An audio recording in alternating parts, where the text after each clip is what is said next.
Hi, this is Kara from the Special Needs Mom podcast. And this is Angela from Especially Organized, Sensible Solutions for Special Needs Moms. We have this heart for special needs moms. And so we thought, you know what, let's combine forces. And we have come up with what we're calling the Purge Party. And you can pretty much guess what it is. It's a party where we're going to come together and we're going to purge, or in general, accomplish a goal, a small goal together.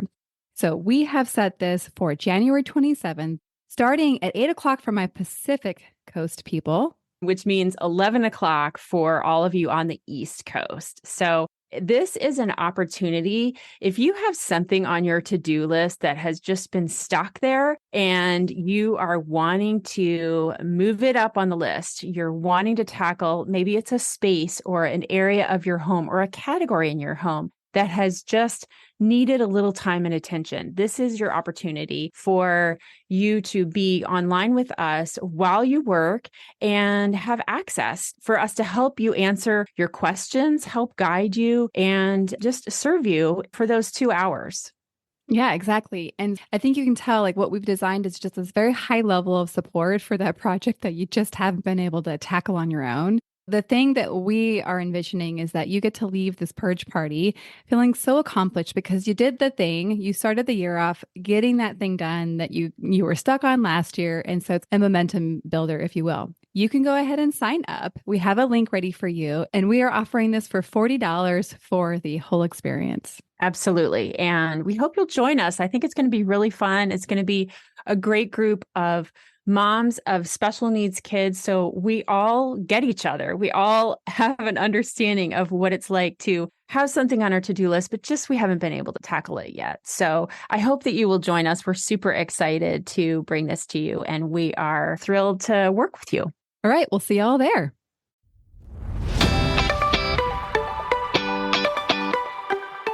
Hi, I'm Kara, life coach, wife, and mom to 4 incredible and unique children. It wasn't all that long ago that my son received a diagnosis that had my world come crashing down. I lacked the ability to see past the circumstances, which felt impossible, and the dreams I once had for my life and family felt destroyed. Fast forward past many years of surviving and not at all thriving, and you'll see a mom who trusts that she can handle anything that comes her way and has access to the power and confidence that once felt so lacking. I created the Special Needs Mom podcast to create connection and community with moms who find themselves feeling trapped and with no one who really understands. My intention is to spark the flare of possibility in your own life and rekindle your ability to dream. This isn't a podcast about your special needs child. This is a podcast about you. If you are a mom who feels anxious, alone, or stuck, then you are in the right place. Welcome. Hi, and welcome to the Special Needs Mom podcast. Today, our episode is an interview style episode, and it's much different than I've ever done. And I am so excited to share this with you. The state that I am in my life, I personally feel like this is just such divine timing. I feel like finding somebody that has such a heart to help women and to push through some of the stops in our current culture and systems, I'm just so relieved and so excited to share this with all of you. I can say with pretty good confidence that this is applicable to every single one of you and potentially life-changing. Dr. David Bilstrom is our guest today, and he has quite an extensive and impressive resume. He has over 35 years as a practicing physician specializing in physical medicine, rehabilitation, chronic and autoimmune disease, reversal, and prevention. So that's what we're going to be focusing on today. And if you're like, well, I don't have autoimmune disease, this doesn't apply to me, please listen. Additionally, he is also a father to a special needs child. And so the combination of him being a brilliant doctor, a man with a huge heart, the father of somebody who didn't get the answers that they needed, who had to push through and work with the system, he has funneled all of his experience, his brilliance, and his energy into helping moms. Can you believe this? I almost told him at the end of the episode that I loved him. That was close. I thought that might freak him out a little bit. I was just feeling so much appreciation for what he's doing and his generosity. So he's going to share it with you, but I'm going to spill the beans right now. He has a free resource. He's asking for no money for giving all of the information you need to, like I said, really, really help yourself. And so y'all know, if this is not your first episode, I'm kind of a big fan of moms taking care of themselves. And gosh, it's hard, ladies. Like, I struggle with this as much as any one of you. It is not easy to find the time, the energy, and then the mental space to even turn towards ourselves when we're in hard seasons, and even if we're in regular season. So what else do I want to tell you about Dr. Bilstrom? I want to tell you that he has easy ways to support yourself, and they're affordable, as in they cost no dollars. So as we go into this episode, he gives so much information in a short amount of time. I hope your curiosity is so piqued that you stop whatever you're doing and you go to the show notes and you follow the directions to the resources that he gives you. Again, they're free. So let's get into the episode. Let's welcome Dr. David Bilstrom. Well, Dr. Bilstrom, you're the first official doctor on the show, and I'm excited to have this conversation. I've been looking forward to it. Welcome to the Special Needs Mom podcast. So nice to have me. Thank you so much. So let's tell everybody a little bit about who you are. What I'll say, just as a more thorough intro, is that your team reached out to me. And I get a lot of people, reaching out, wanting to kind of have their opportunity to be on the podcast and promote their passions and projects.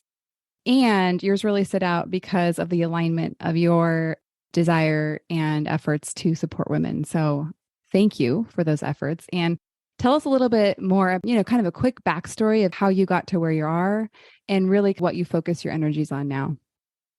Oh, absolutely. So as a parent, we want to take care of our children as best we can. And I was already a physical medicine and rehab physician specializing in spinal cord injury rehabilitation. So everybody who I saw was paralyzed from the neck down or the waist down, and a very specialized population, very complicated, so much so that the rehab doctors became their primary care providers, because things that most people wouldn't even think about, like just something over the counter for a stuffy nose, we wouldn't think twice about taking that. For that population, it could kill them. But they have so many needs and so many side effects to medications. You're really limited. And I kept looking for things that might be able to help these folks. And wouldn't it be lovely if there's no side effects? What I found was acupuncture. So I ended up training at UCLA about 30 years ago in medical acupuncture. And oh my gosh, it works so much better than I ever imagined it would. I had 11 rehab partners at the time, 200-bed rehab hospital. We had no place to send people because we were kind of the ones that everybody would send patients to that they couldn't help. And all my partners like, oh, good, we have one more thing that we can offer people. Oh my gosh, it works so well. And it got me thinking, geez, I went through my entire traditional medical training, never learned a lick about acupuncture. What else is out there that can help people that I didn't know about? And sure enough, there's so much. Now, I started getting into integrated medicine, utilizing all these different kind of modalities that aren't necessarily taught in traditional medical training. And my son, 3 years old, 4 years old, developed terrible asthma, terrible allergies.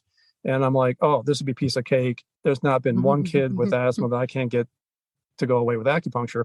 Well, sure enough, the asthma went away, but his allergies were so stubborn and he was so miserable. We went to everybody that I knew around the Chicago area, is where we were at the time, every integrated medicine practitioner to try to help him. Of course, the medicines weren't working and nobody could really help him that much. Eventually, we kind of gave in and said, well, we're going to have to do those shots. We were trying to avoid that. We don't like, needles around kids. And so my wife would take him every week, and every week they would give him the shot. But after a couple of months, the allergist said, hey, Jody, isn't your husband a doc? And she goes, yeah. Well, why don't you have him give the shots? Why you got to come in? You're a busy mom, you got 2 children, again, why don't you just have your husband do it? And so I get home from work one day and Jody goes, hey, the allergist says, how about you just give Dylan the shots? And I'm like, oh, okay. And so once a week I give the shot, and every week they get thicker and bigger and more painful. And after a couple of months, I'd say, okay, Dylan, time for your shot. And he would look at me just absolutely horrified and cry and no, dad, no, dad. And, geez, it was just breaking my heart. I wanted what was best for him, but it was breaking my heart to give them what was best. And I go, oh, okay, I got to figure this out. Then if nobody else can figure this out, I have to figure it out. So this is how I learned about functional medicine, where functional medicine is really asking the question why people get health issues. And if you know why they get it, you're in a position to make it better. One of the tests we tend to run are saliva tests, poop tests, these kind of things. And as I was trying to figure out how to interpret the lab data of these labs that I hadn't learned about up to that point, but were really fascinating tests to really dig in deep to why people get these things. One of the testing companies had this thing where docs who would really know this stuff, they'd invite us who are newbies, bring in your cases, we'll discuss them, and we'll teach you how to interpret these labs and what to do with it. So I did that one night after work, and they said, hey, who's got a case? And I said, I have a case. Okay, show us your lab results. And they look at these and they go, oh my gosh, this is like the worst thing we've ever seen. And I'm like, holy crud, that's the last thing I wanted to hear. Yeah, right. I wanted to hear this. You're like, I didn't mention fix, this right? Patient is my son. I want an easy fix, my son. And I was like, oh yeah, this would be great. This is terrible. And I'm like, oh geez. So, it kind of helped me understand it. And sure enough, learning this functional medicine, kind of why people get stuff and interpreting the lab data, which really you can pinpoint exactly what's going on. You don't have to guess. It's kind of like we talk about, well, let's test and not guess. And sure enough, he's great. We end up getting dogs. He's fine. It's all great. But I really opened my eyes that, oh my gosh, there really is even a better way than even this integrated medicine that I would learn. This functional medicine really dives deep into why people get things. Now, we kept seeing people come in my integrated medicine practice with autoimmune disease. And 80% of people that get autoimmune disease are women. So it's all the traditional ones like rheumatoid arthritis and Sjogren's and lupus and ulcerative colitis and Crohn's disease. We now know that so many chronic diseases that we didn't think were autoimmune disease actually are. But this is where our focus really was on moms, because moms end up to be the ones that get these things. And one of the huge drivers of autoimmune disease, where the immune system becomes confused, we make antibodies against things that are not us, like infections, to kick the infections out. So like if you get a cold virus that gets in, makes you sick, you don't need to have this cold virus for 20 years. You want your immune system to make antibodies, attack that cold virus, kick it out of the neighborhood. You're done with your cold in 4 to 5 days. Well, autoimmune disease is where the immune system becomes confused and actually starts attacking our own body parts. And basically you're self-destructing, which is very counterproductive to self-destruct. One of the really big drivers of this, and this is where I love my mom, love my grandma, love my wife. Moms do so much for the entire family. They're really the gatekeeper, everything, but they're the ones that get this. And a big central mechanism is a hormone balance called estrogen dominance, where women get too much estrogen, not enough progesterone. And it drives all the hormonal menstrual things. So bad flows, bad cramps, PMS, ovarian cysts, breast cysts, fibroids, endometriosis, migraines, infertility. It's like, holy cow, that all is terrible, but it's one particular hormone imbalance. But it's even more provocative, more terrible, because estrogen revs and progesterone calms. And so it also drives women to get excessive worry, anxiety, panic attacks, sleep issues, insomnia. So when you see any of these rev without calm, hormone menstrual things, you go, oh, that's estrogen dominance. We need to fix this in the women that have it, because it is miserable. You don't want any of this kind of stuff, right? But it is so important for women to know that this can be fixed. Usually the intervention that gets used for the hormonal menstrual things is, oh, we will give you estrogen-based oral birth control pills. Well, basically put a woman in menopause, so you don't have the bad flows, bad cramps, PMS, but basically you're adding estrogen on top of the estrogen dominance, and it's just making it worse. And you go, well, what's the big deal? I don't have terrible cramps. I don't have terrible flows. I can be a mom, care for my kids, my aging parents, whatever it is. But if we don't fix this, this is a huge driver why 80% of people that get autoimmune disease are women. So if you don't fix it when you have these symptoms, you're kind of heading to all these autoimmune disease. But because cancer is the flip side of the same coin as autoimmune disease, you're heading to cancer. And so we know that women with this estrogen dominance before menopause has a 5.4 times greater risk of getting breast cancer before menopause, not twice the risk or 3 times the risk, but 5.4 times the risk, and a 10 times greater risk of malignant cancers their entire lifetime.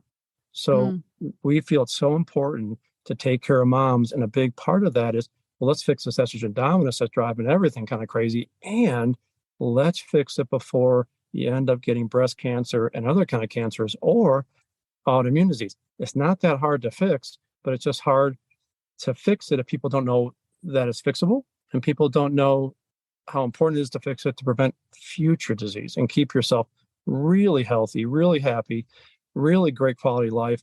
And then this allows a mom to be the mom she wants to be because she's feeling so good. She can care for the kids, care for aging parents. Oh my gosh, all this on a woman's plate.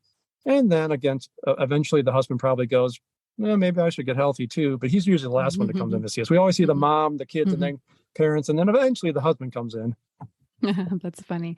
Well, thank you for kind of even just sharing like the concepts you have so far. What's interesting is, so I've worked extensively with a naturopath to address the issues that you're talking about. And it's been really, really helpful. For me, it's really, really impacted my migraines. So that's been a total win. So I guess what I'm saying is I'm 100% bought in to the approaches that you're sharing and want to kind of explore a couple things. First, I want to talk about stress and its relationship to autoimmune, because I'm sure you can imagine the levels of stress that the moms in my community and myself are in. You know, all of the data shows that chronic stress, produces real physical symptoms and eventually disease. So I'd love to hear first the correlation between stress and autoimmune. And then secondly, what you would suggest to help manage that stress, knowing that our children's diagnoses will not be going away. So that's not an option. Absolutely. Yeah, you hit the nail on the head. So, unfortunately, we live in such a stressful world in general. And so when you talk about stress, you're really talking about the stress hormone cortisol. And it's a hormone that's made by the adrenal glands that sit on top of the kidney. The body's stress response is made for intermittent stress, kind of this fight or flight mode, life or death mode. Something happens, you either fight or you flight, you live to tell the tale, cortisol goes back down after being kicked up. But when you get chronic stress, over and over again, day after day, cortisol can get kicked up into the stress mode and get stuck in the stress mode, hypercortisolism. And that is terrible for the system. And so one thing, stress is really terrible for the gut. So if anybody who's like, gone through school, had a big test, and they're really nervous just for the test, well, here's gurgle, gurgle, gurgle, reflux, have to run to the bathroom, that kind of a thing. So stress always nails the gut. Well, the gut is a super big central mechanism in everything. So when the gut's off, you can't really digest your food very well. You get vitamin deficient. It's kind of like when you're real nervous, you're anxious, a lot of stress, you're not going to digest your food very well. So you get these vitamin deficiencies that drives chronic disease. When the gut's off, you can't balance hormones. And it's one of the reasons why you get this estrogen dominance, on top of the fact that cortisol loves to throw off all the other hormones. So between cortisol and the gut, here comes this estrogen dominance, all these hormone issues. When the gut's off, they call the gut the second brain. And so when the gut gets thrown off, the gut can't make things like the feel-good neurotransmitter serotonin, which is so important for mood, sleep, immune system. The gut's got to make the calming, quieting neurotransmitter GABA. It's not going to be able to create calm. The gut actually makes melatonin.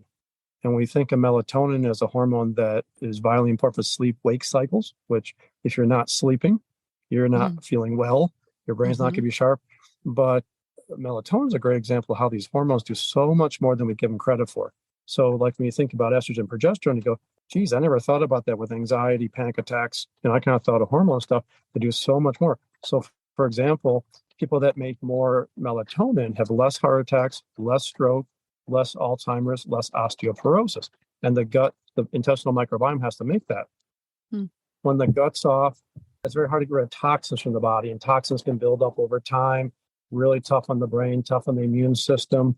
And then because 80% of the immune system surrounds the gut, when the gut gets thrown off, it throws off the immune system. And not only do people get colds and flus and infections, allergies, asthma, but here comes cancer and autoimmune disease and the infections that tend to drive chronic disease. So we now know that people that have chronic diseases, there's always a component of infection, not necessarily the ones that are obvious because of fevers and all this, but more the chronic infections, chronic disease, things like Epstein-Barr virus, herpes virus 6, Coxsackie virus mycoplasma, big infections that drive chronic disease.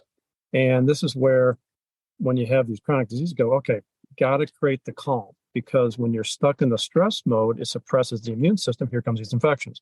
You're stuck in the stress mode, here comes gut issues. And when you get the gut issues, it's just this whole domino effect of bad stuff. So the better we can create calm, and one of the uber central mechanisms in every cell in our body when it comes to health issues is which genes get turned on and turned off. And so we used to think our DNA, our genes were hardwired, whatever we got, good, bad, otherwise we're kind of stuck with it. But it actually turns out that a lot of health or ill health is flipping off the bad genes and turning on the good genes. So the good genes kind of create health, the bad genes create disease. So when you do things like deep breathing, meditation, get out in nature, yoga, Tai Chi, repetitive prayer, you're basically flipping the genes the right way in every cell in your body.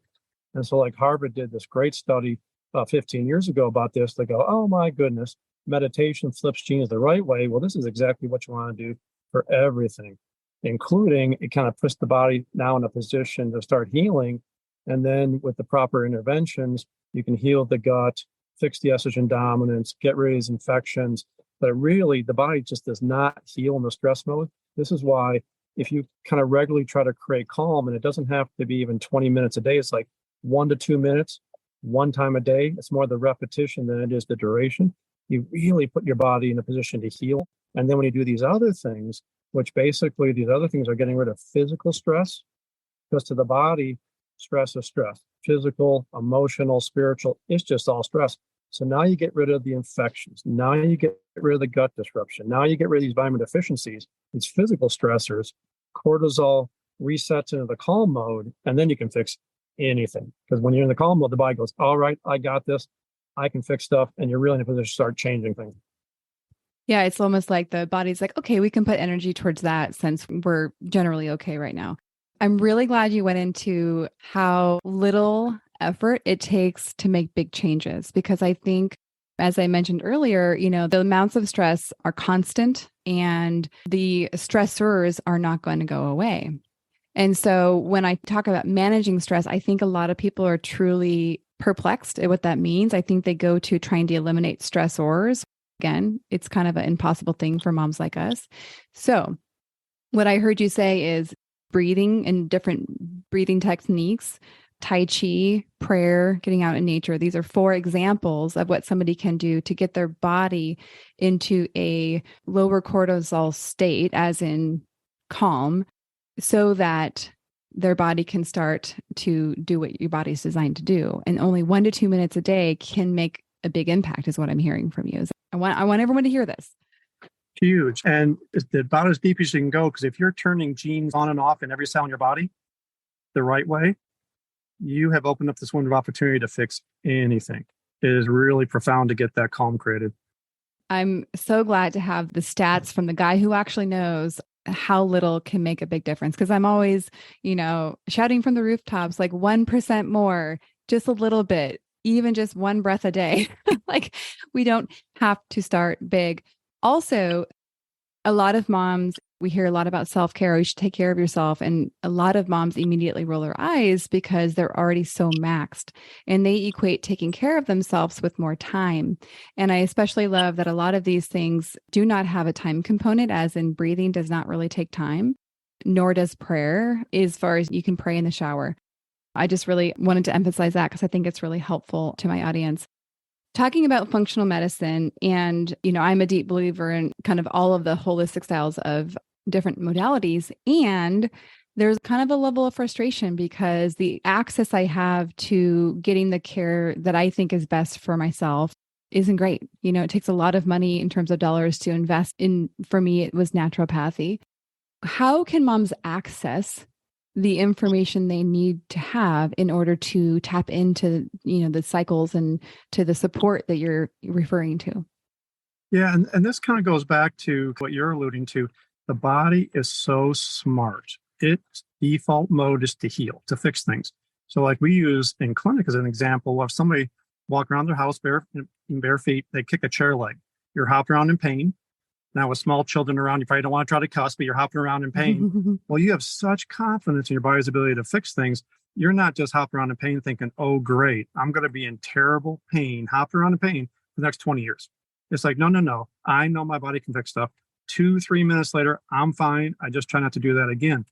And so when it comes to health, the body's so smart. It doesn't take a lot, like maybe 1 minute a day of some deep breathing. It doesn't take like 30 minutes of yoga, doing poses that you see on the top of Yoga magazine that nobody can do. But when you know the real big central mechanism, such as creating calm, and you can put your body in a position to fix so many things. And so I really appreciate what you talked about, how economically it can be such a big hit to try to stay healthy, reverse chronic disease. And so we just released a free online email course that can be accessed, and it's called Medical Bill Detox, and it's on medicalbilldetox.com.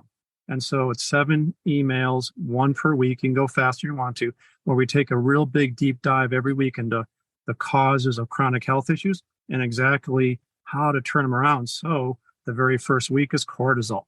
Got to create some calm, open up the window of opportunity. The second week is a really big central mechanism in health issues, where when we have something very important that the body needs, every cell needs, there always has to be a receptor on a cell. So the thing the cell needs to tell the cell what to do can attach and do the work. So you tend to hear a lot about insulin resistance, where the receptors in the cells for the hormone insulin that controls blood sugar cannot attach to the receptors very well because they become resistant. And then it's almost like you don't have insulin. Here you go to diabetes. Well, every cell in the body has receptors for vitamin D. And I know everybody hears vitamin D. It is much more important than anybody usually thinks. But the vitamin D receptors on the cells had to be sensitive to vitamin D. They cannot become resistant. Well, what happens, and this is our second week's deep dive in the free email course, is the vitamin D receptors in the gut can become resistant to vitamin D. So it doesn't matter how much vitamin D you have, it's not going to get the bang for the effort. And this sets up a whole domino effect of terrible stuff. Now, when you fix it, it sets in place a whole domino effect of great things. So the original data back in 2018 was, oh my goodness, you fix this, you can turn around autoimmune disease of the gut. You can turn around like recurrent C. difficile infections of the gut, recurrent H. pylori. And they also go, wow, this seems like such a central mechanism. It probably can fix anything. And sure enough, as the years gone on, that has proven true. So like 6 months after that, a big study came out and go, oh, you can fix this. It's a nuclear weapon against metabolic syndrome, which is diabetes, abnormal weight gain, cholesterol issues, heart attack, and stroke risk. And then as time goes on, like 2 years ago in the Harvard Journal of Psychiatry, they say, well, geez, if you can shift the gut this way, the intestinal microbiome, the mix of the good, bad bugs in the gut, you can treat major depressive disorder. Another study came out, if you can shift the microbiome in the gut this way, it changes personality traits. People become more outgoing and more social. And so it is a super big central mechanism. Just like when it comes to resetting cortisol, it's not as challenging as it may appear for such a big central mechanism. It takes 3 things: vitamin D, a little bit every day, probiotics every day, which most people that are trying to get healthy or stay healthy probably are taking some, but also the third thing is something called butyrate. And butyrate is probably one that a lot of people haven't heard about, but it actually, once again, is made in the gut by the good bacteria. The good bacteria, the gut is so helpful. So here's this butyrate made by the good bacteria, keeps away inflammation in the gut. So historically, on the digestive stool analyses that a lot of functional medicine, naturopaths like you alluded to, we do, they actually test for butyrate because it's so important. And when it's low, we go, oh, you have this increased risk of colon cancer. Let's fix it. You don't need that colon cancer. Well, when you combine it with vitamin D probiotics, it fixes this vitamin D receptor resistance issue. And this whole domino effect of great stuff happens, including this butyrate works almost exclusively through epigenetics. Thus, it prevents cancer 5 different ways. It actually treats cancer 5 different ways. A prescription form is being used for lung cancers that there aren't really no other options. It's great for brains. It can help children with cystic fibrosis, where they're basically drowning on their own secretions. It helps these neurologic things. It is unbelievable, including my wife, Jody, who's a psychotherapist. We're speaking in Algeria in about a week at an obesity conference. And Butyrate helps us feel full when we should. We don't overeat. It helps us stay lean. If we're not lean, it helps us lose weight. And it actually, that gut-brain connection helps the brain know when we should eat, know when we shouldn't eat.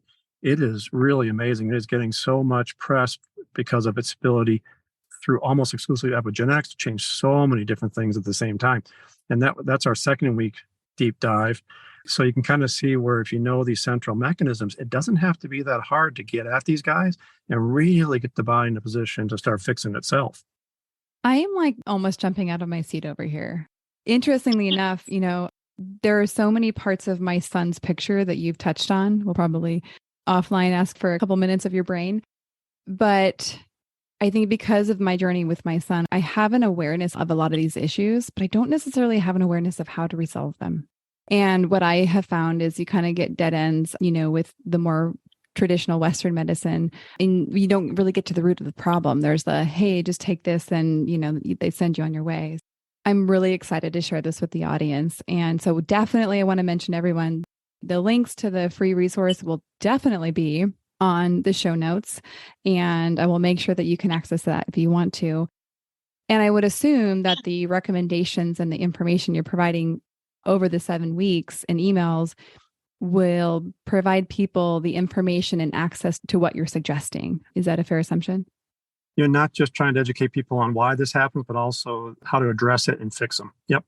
Beautiful. Okay. I really could spend a lot of time talking about all of the things. And I also want to be mindful of time. Curious is kind of what we haven't touched on, that if you think about the moms that we both serve, what haven't we talked about that you feel like would be really important from your perspective to share for them as they're considering their own health and happiness, but also the sustainability of caring for their children? Because for a lot of these moms, this is going to be a lifetime job. And that can be pretty daunting when you're feeling the physical symptoms that all this stress commonly would produce. So I'd love to hear what else you would add to support this community. Well, I think one thing is important is for women to understand that we know where these health issues come from that they're experiencing and how to help them. So women, unfortunately, are an underserved population in the medical world, right? All the research done on men, all the research done on male mice. And so women's physiology is so unique, but also part of the underserved part is like things happen like, oh, you have terrible menstrual flows as a 16-year-old girl, terrible cramps. Well, that's just being a woman. And it's like, no. Mm-hmm. Oh, you're really tired. Well, you're caring for special needs kids. You're absolutely fatigued. Well, what do you expect? You're caring. No. Those things make it challenging, but the body can be so healthy that you can do all you need to do and still feel good. You don't have to just go, well, this is just how it is. I have this chronic health issue. I'm stuck with it. No, we can help you. And then this is why we so focus on moms, is we want moms to feel great, but then moms can do what the moms want, care for their children as they're caring for themselves and, do everything they want, quality life they want, and really be who they want to be. Oh my gosh. We have the same heart with a lot of different knowledge. And I just love so much that you have filled this gaping hole in our society. And I'm so thankful that you have enough of a desire to support this community that you're willing to spend your free time on podcasts like this, producing the email course that you have created. Thank you so much. And I'm really excited to personally dig into this and to share this with my community. So with that, thank you so much for all of your wisdom and your heart. Thank you so much for having me, Kara. One more thing before we officially wrap up this show. Sometimes when I'm listening to podcasts, I have the experience of wanting more. I'm listening at the very end thinking, I sure wish that episode didn't end. I invite you, if you feel in any way the same way, I invite you to the Special Needs Mom podcast community, which is a free group that I host on Facebook, where we as a community of fellow moms who listen to this podcast and are experiencing life in similar shoes get to talk to one another, get to share stories, get to actually interact. I hope you'll consider joining. See you over there.